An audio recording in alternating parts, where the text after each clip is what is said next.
Good morning. It is 6:45 a.m. on Monday, July 25th, 2016. I'm Christiana Ellis and my hair is doing this morning. This is 5 more minutes. I suddenly feel like I'm not sure what to talk about. I mean, I did do stuff yesterday, which included a fair amount of cleaning. I did some tidying up in my place.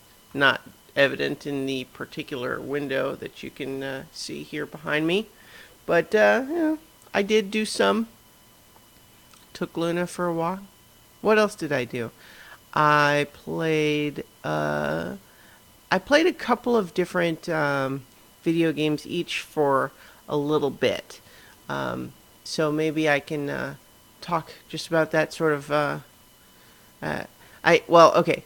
First, what I'll talk about is how I broke my own sort of half-made resolution, which I had been thinking to myself recently, which is I've been having a tendency lately to buy games that I don't have time to play, and this is not a new phenomenon for me. This is something that I've done for a long time now, which is that when I'm feeling in a vague sense like I don't have time to play video games as much as I would like to, there's a tendency to buy new games that I would like to play as sort of an attempt to cope with the video game withdrawal that I'm feeling.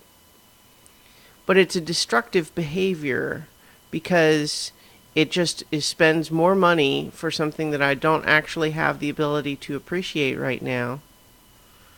And it just adds to my current backlog, which fuels the idea that I don't have enough time to play video games. Meaning, I look at this list and say, look at all these games that I have that I don't have time to play. I never get to play anything. And that's not true. And so what I do is I say, oh, well, I'm frustrated. So, hey, there's that new game. Oh, boy, I want to play that game. Okay, well, I'll buy it now and have time to play it in 3 months. And I'm like, I take a step back and I say, that makes no sense. Why not, if you don't have time to play it now, don't buy it now. And then later, 3 months from now, if you're actually ready to play it, you can buy it then. It might even be cheaper. Or you might actually just move on to something else and realize you didn't care that much about that game after all. And yet, despite the rationality of that position, I frequently do not listen to that rationality, and I just buy games anyway. But so what I got over the weekend, having finished the second Zero Escape game, Virtue's Last Reward, I have now purchased the third one, Zero Time Dilemma. And so I played a little bit of that, and that one is interesting. There's so much continuity related to the first two games in it, just right off the bat, that I can't help but feel like it would be a very different experience for someone who has no idea what's going on. So that's interesting. But in general, it seems like the premise is very similar. You have 9 people locked in a weird place, forced to make a game that involves solving puzzles and then making decisions. In this case, they've all been they're all like sort of 50-50 decisions. In Virtue's Last Reward, they're very much modeled on the prisoner's dilemma. This one is a little bit more of a the setup, essentially what these 9 people are told is that you're going to be playing this game and none of you can leave until 6 of you are dead. At least 6 of you are dead. And so basically it's like, okay, well, if 6 of the 9 people die, the remaining 3 can leave. And then it sets up, it separates the 3 teams of 3 people each, and then creates all of these scenarios where they're not sure. Like if they trust that the other people won't want to hurt them, then they might make their own decision to not hurt anybody else.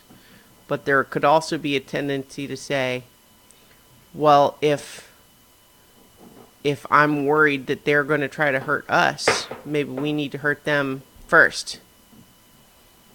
Luna has chosen to chew on a bone right under the desk.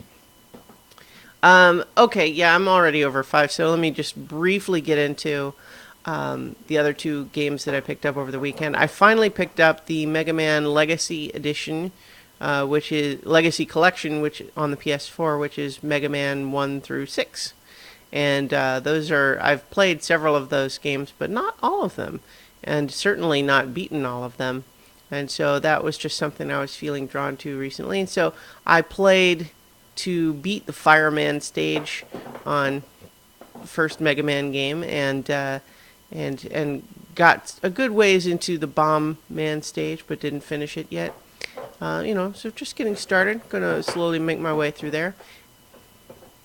Yeah, if you're hearing that noise, it's my little dog under the desk. And then I also picked up Song of the Deep, which is a Metroidvania game, where meaning it's 2D and you're exploring and you're fighting monsters and looking for treasures and stuff. But Metroidvania in the sense that there's lots of areas that you can't get yet, you can't get to because you need a tool that you're going to find later in the game. So it has you kind of crisscrossing across a map, unlocking new areas and so on. And you're in this one, you're underwater and you're piloting a submarine around with a little grappling hook, and it's very pretty so far. I'm enjoying it. So I did other things, but who cares? So I will talk to you guys tomorrow for 5 more minutes.